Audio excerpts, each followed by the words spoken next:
दोस्तों, आज की इस चर्चा में हम बात करने वाले हैं उस धमाकेदार मैच की जहां रॉयल चैलेंजर्स बेंगलुरु ने धर्मशाला में पंजाब किंग्स को बिल्कुल धो डाला। एक ऐसा मैच जहां प्रेशर एकदम पीक पर था और परफॉर्मेंस एकदम टॉप क्लास।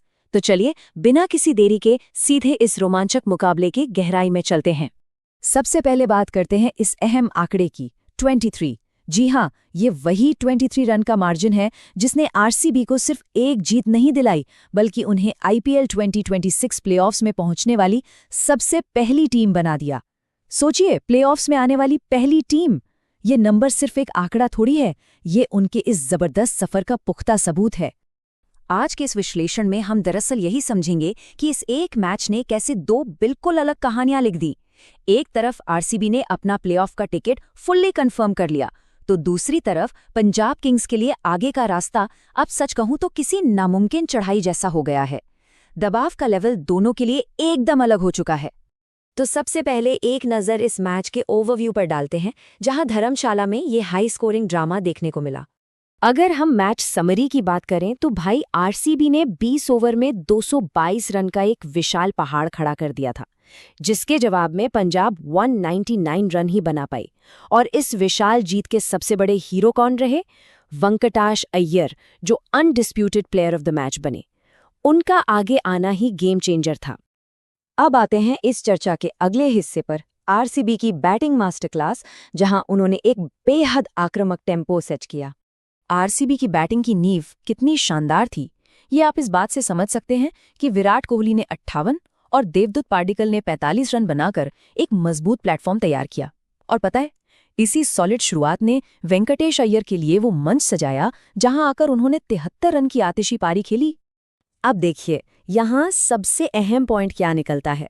जब अय्यर और कोहली ऐसी ब्लिस्टरिंग हाफ सेंचुरीज लगाते हैं तो आने वाले बल्लेबाजों को पूरी आज़ादी मिल जाती है।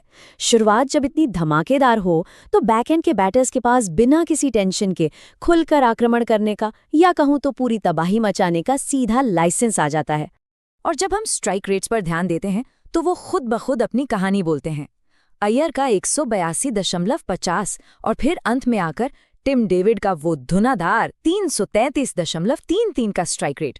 ये बस तेज बल्लेबाजी नहीं थी दोस्तों, ये मैच को सामने वाली टीम के जबड़ी सी छीन लेने वाली तबाही थी। ऐसे आंकड़ों के सामने तो वापसी करना किसी भी टीम के लिए लगभग नामुमकिन हो जाता है। वहीं दूसरी तरफ क्या हुआ पंजाब किंग्स की चेस का? चलिए देखते हैं कैसे पावर प्ले में ही एक भयानक कैटास्ट्रोफी यानी पूरी तबाही मच गई। इन दोनों पारियों का अंतर देखकर आप हैरान रह जाएंगे। एक तरफ आरसीबी ने जहां बेहद तेजी से अपना टॉप ऑर्डर टेम्पो बनाया, वहीं दूसरी तरफ पंजाब की टीम पावर प्ले के अंदर ही ताश के पत्तों की तरह बिखर गई। मात्र 19 रन पर उन्होंने अपने 3 अहम विकेट गंवा दिए। दरअसल सच कहूं तो मैच वहीं उनके हाथ से निकल चुका था। पंजाब के टॉप ऑर्डर की हालत तो देखिए। प्रियांश चारिया 0 पर आउट, प्रभसिमरन सिंह सिर्फ 2 रन पर और श्रेयस अय्यर 1 रन बनाकर चलते बने। मतलब टॉप ऑर्डर ने जैसे कोई मुकाबला ही नहीं किया। 222 जैसे विशाल लक्ष्य के सामने 19 रन पर 3 विकेट गिरना, ये सीधा सीधा उम्मीदों पर पानी फेरने जैसा था। और इस भयानक कोलैप्स के पीछे किसका हाथ था?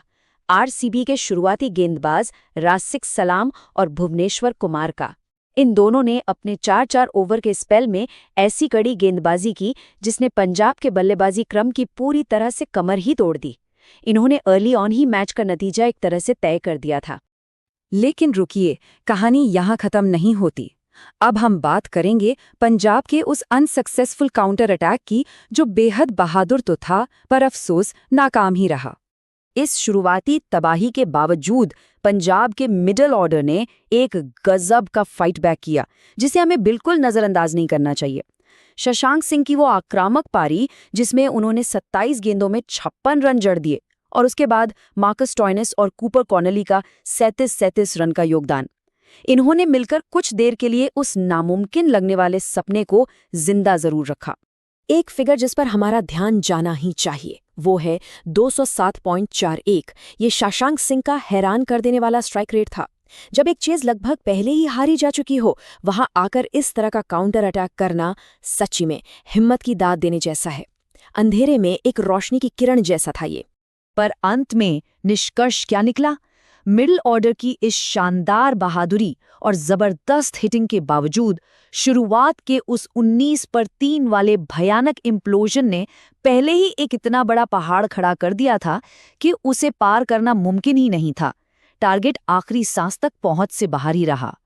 तो दोस्तों, इस एक्सप्लेनर को समेटते हुए अब हमारा फोकस इस बड़े टूर्नामेंट की आगे की तस्वीर पर जाता है। आरसीबी ने तो पहली सीट पक्की करके अपने ऊपर से सारा दबाव हटा दिया है, लेकिन बाकी लीग पर प्रेशर अब लिटरली दुगना हो गया है।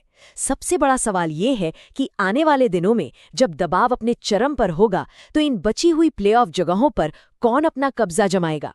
बाजी अभी बाकी है और आगे का सफर और भी रोमांचक होने वाला है।